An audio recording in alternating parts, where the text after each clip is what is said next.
Hello Internet, I'm your only mate, and it's finally that time again. Time for another death battle.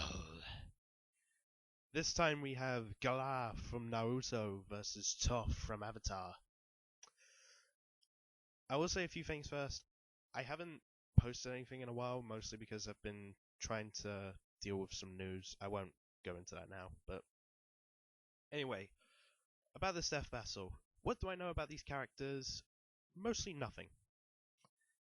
Although I know that Gaara has control over sand, and I think I heard something about some monster living inside him, and he has sand that pretty much defends him, like without him actually doing anything.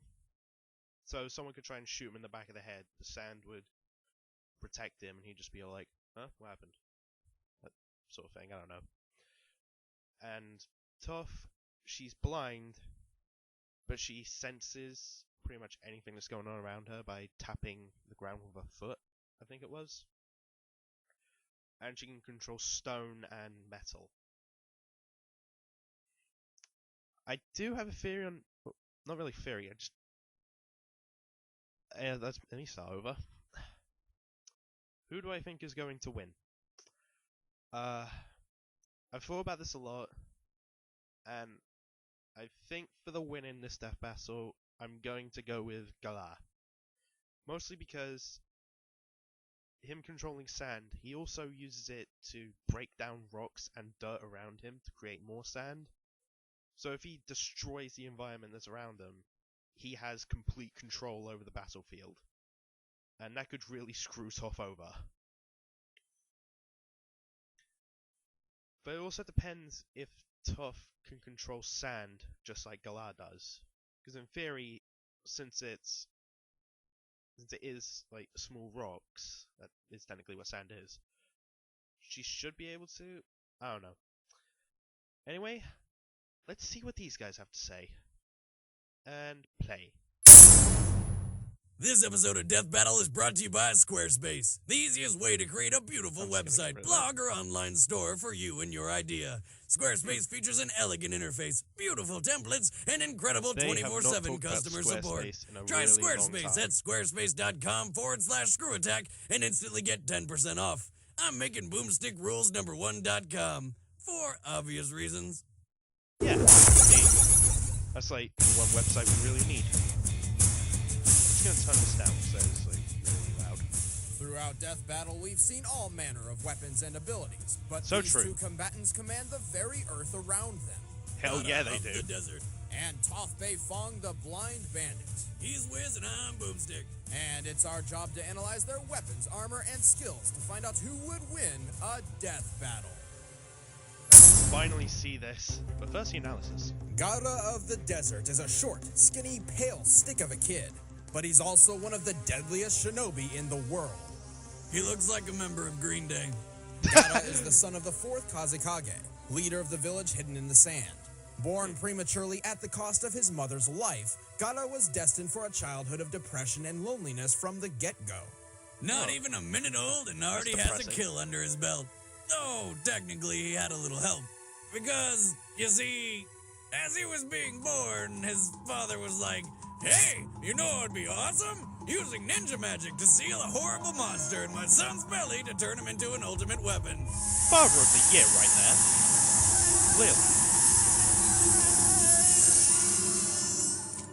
The process was successful, and Gaara became a Jinchuriki, human beings who have powerful tailed beasts trapped within them. Jesus. Gaara's beast was Shukaku, a giant tanuki with power over sand. Oh, I want a tanuki as a pet. They're so fluffy and adorable. So true. You just want to hug. Holy shit, what is that? Took the words right out of my mouth, Boomstick. Shukaku loathed humanity, and at first, Gaara had difficulty controlling the monster's rage, accidentally hurting others. As such, he was shunned by his own people, forced to live a secluded life. Well, yeah, I mean, he's got a goddamn tummy monster. It's not like Pepto-Bismol's solving that. Convinced his only option was to fight know. and care for only himself, Gaara became a ruthless killing machine. Yeah, I forgot Gaara But to it's do not that. all bad. Having a digestive desert demon gives him control over all things sand. He can wield it as a weapon, using his mind to trap and crush his foes. That is so And he can brutal. also use it to frickin' fly. How the hell does that work? He can That's mentally another adjust the advantage he density of has. his sand, whether it needs to be lighter than air or stronger than steel. He can even use it to stop bombs powerful enough to wipe out an entire village. He can control any sand in his vicinity using his chakra, a spiritual energy shinobi access for superhuman abilities, such as walking up a tree. This guy is like the ultimate emo kid. But I'm not gonna give him too much crap, because he can use existing sand to crush the ground around him for even more sand. So he's never without easy access to ammo. Despite this, he still carries a gigantic gourd of sand on his back. It's huge. You'd think that'd be hard on his spine. Interestingly that's enough, true. its unique shape and size is a reference to how in Japanese folklore, tanukis were considered to be so well endowed they'd have to sling their testicles over their shoulders. Awesome. But the thing is, Gaara's gourd is Me not and you carrying have any ordinary different testicles. definitions I mean, of sand. awesome boom things. Gaara has infused his own chakra into the gourd sand. This directly links it to Gaara, making it much easier for him to control. He's so skilled with it, he can even forge weapons from it, bury people underground, or send it into another person's bloodstream and control them like some sort of puppet. Talk about an itch you're not gonna scratch. Also, Gaara eventually pretty much. battled and defeated his own father, who happened to be a zombie at the time. His father used a magnetic release ability to control gold dust, much like Gaara does sand. Even though he can't do the zombie dad magnet thing, Gaara added gold dust to his gourd sand anyway, giving him more control over its weight. But wait, there's more. With her dying breath, Gaara's mother somehow imparted her own power into this sand. It became living sand, an extension of her will, determined to follow and protect Gaara. It will spring from the gourd to defend him from any danger, regardless of risk and without command. This absolute defensive technique is called the Absolute Defense. Pretty good name, really. Gaara's sand Yeah, is so says it dense all. and fast, only someone who can move nearly Hey, the Naruto. speed of sound can pass it. Gaara can also use everyday sand to create defenses such as his sand armor, which encases him in a shell to soften blows. Unlike his automatic absolute defense, the sand armor is self-created and requires a large amount of his chakra to maintain. Gaara's skill with sand is only limited by how much chakra he's got left in his system. After running low, he could tag out and give Shukaku a turn fighting, until a group of crazy people literally pulled the sand monster from his body for good. That must have hurt. It's gotta be like twice as bad as the night after Chipotle. He died. Oh, the same then. Turns out losing Shukaku was actually a blessing in disguise. After being resurrected, Gaara spent some time reevaluating his emotional roller coaster of a life. Inspired by Naruto Uzumaki, he began to truly understand compassion. His attitude changed. His people began supporting him. He even commanded the allied shinobi forces during the Fourth Great Shinobi War. And, like his late father, Gaara also became A zombie?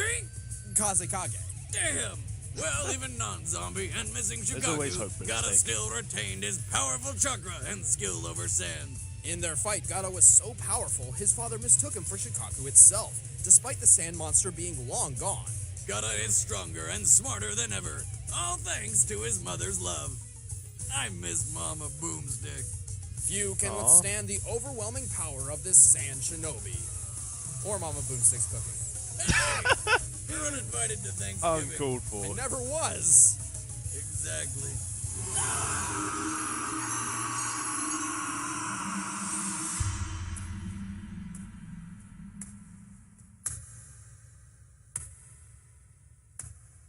This is creepy. Okay, I was expecting someone to say something. As the only child of the wealthy Beifong family, Toph was kept a secret from the rest of the world. Hidden away, she was pampered and guarded like a fragile child. Her parents were hopeful she could someday become a noble, respected member of Earth Kingdom society. But their hopes were pretty much dashed from the moment she popped out. See those faded whites? Yeah, Toph's completely blind. My daughter is blind. She is blind and tiny and helpless and fragile. Still, fragile is the last word that I would want to use to describe this chick. Yeah, pretty much. Frustrated by her parents' stubborn coddling, Toph ran away from home at the age of 6 and ended up losing her way in a cave.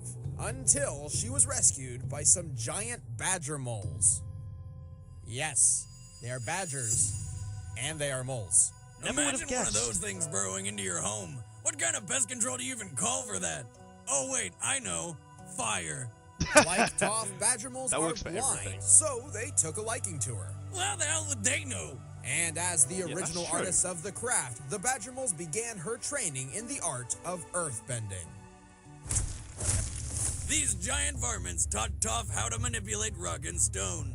Using movements similar to the Gaara praying mantis martial art, Toph can telekinetically throw, grow, shrink, and alter Earth in any conceivable way, making for some pretty down-to-earth attacks and defenses. The badger moles Really? also taught Toph how to see.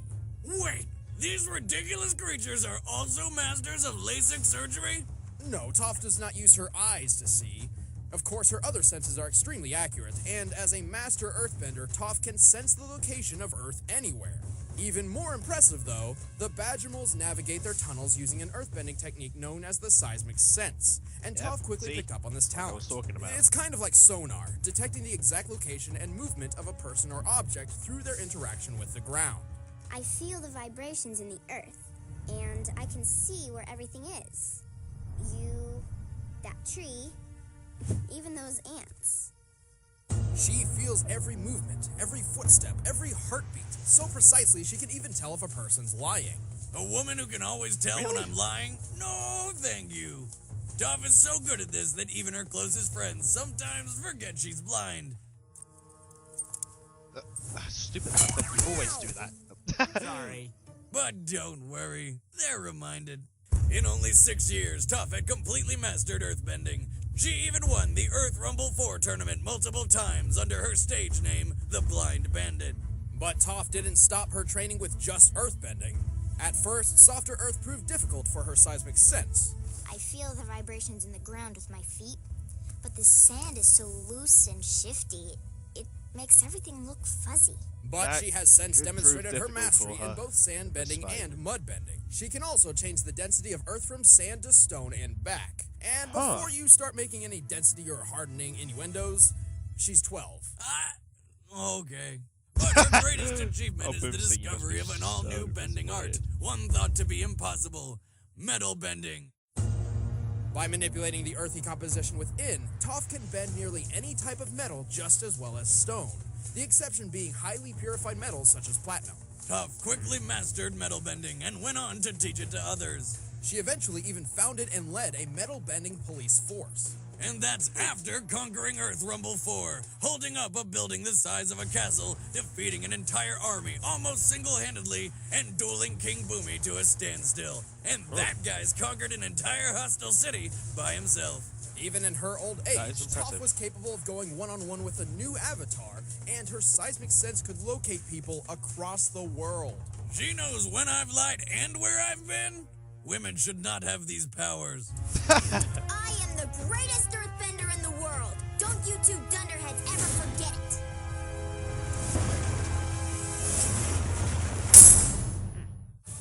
All right, the combatants are set. Let's end this debate once and for all. It's time for a death battle! Not yet. Okay. Now, after hearing that, I have to admit, I'm slightly more to Toph winning.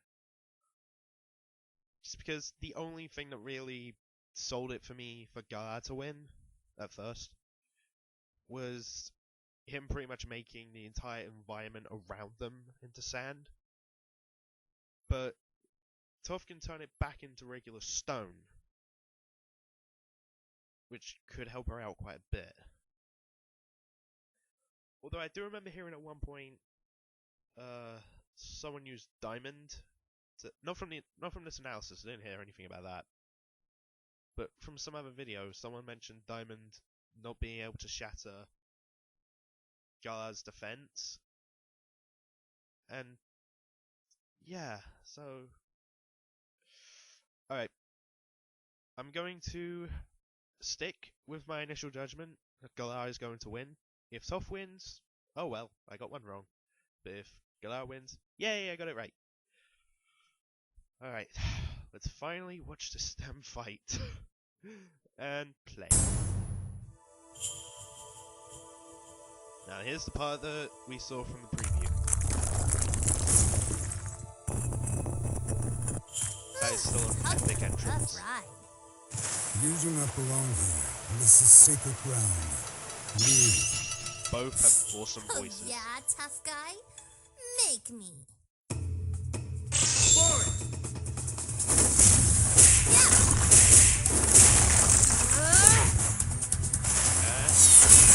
There you go.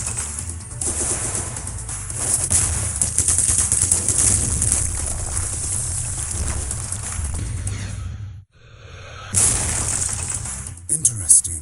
She commands stone as fluently as I control sand. By the way, I can tell you're using your sand to smash up the ground underneath us for more ammo. Pretty smart for a sand.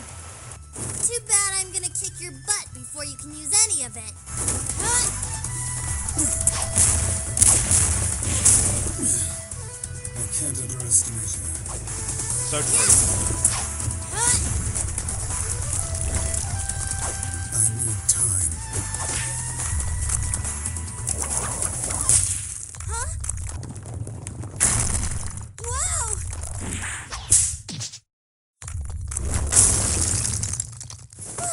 Sorry, Grumpy. I'm not ready to be a shish kebab just yet. Huh.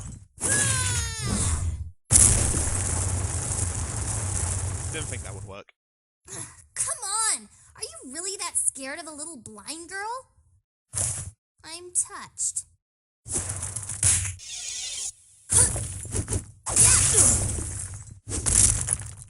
Huh. Your Did not eyes. think of Those are not the eyes of loneliness, like mine. They are blank. Impressive insight, Gloomsville. I'm digging the whole wearing sand thing, though. That's new.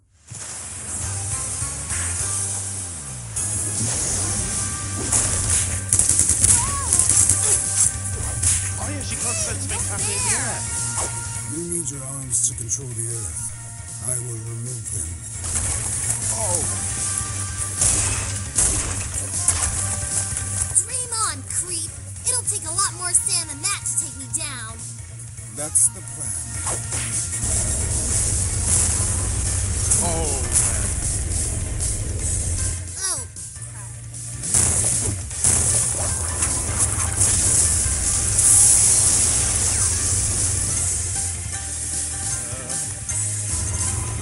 Okay, now they're in the desert. Sun coffin.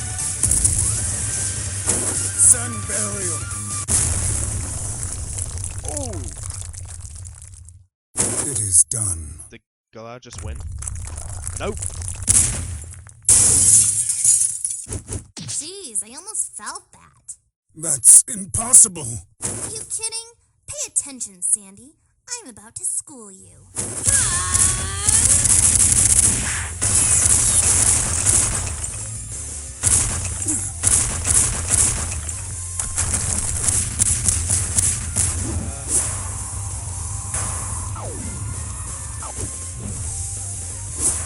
Oh, well, there's no way she saw that coming if it was in the air.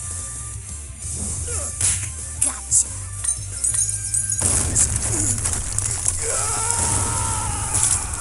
Oh.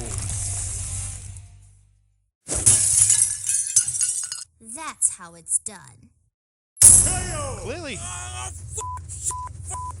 Goddamn son of a shit weasel! Why did another anime character have to lose? Yeah. I bet that's what so many people are but thinking. Here's why.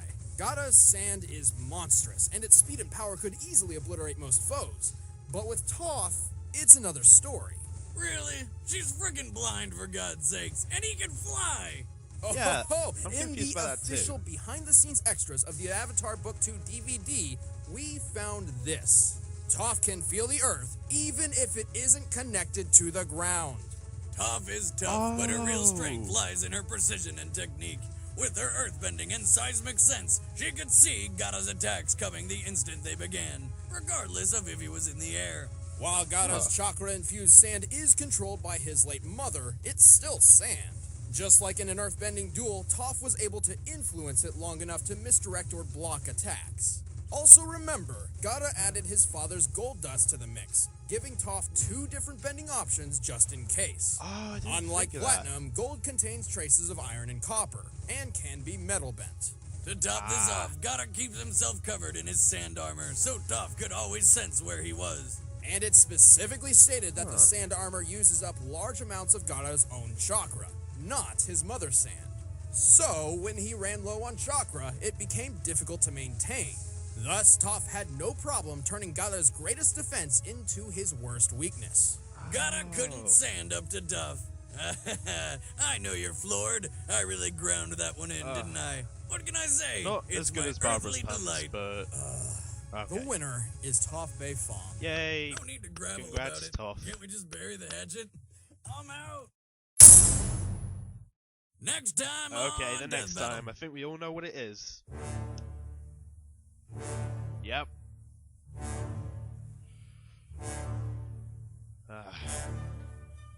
This is going to be an epic fight.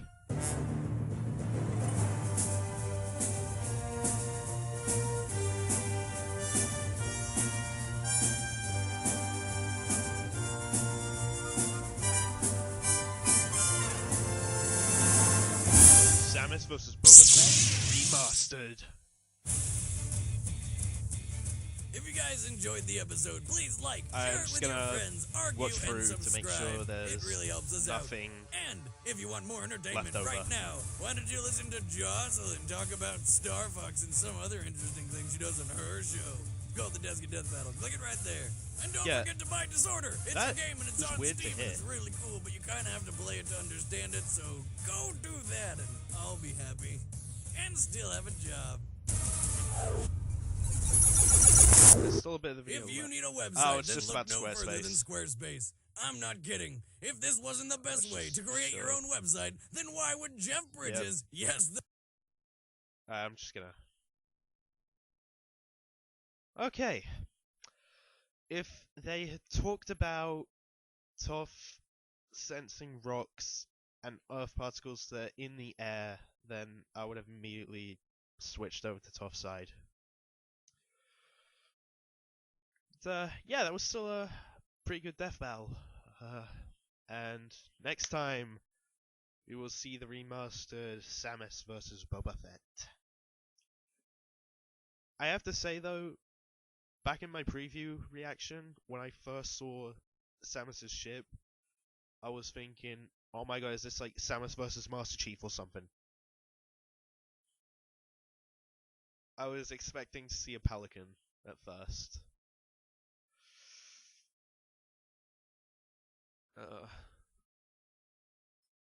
But it'll still be awesome to see those two fight again. And it looks like it's going to be so much better.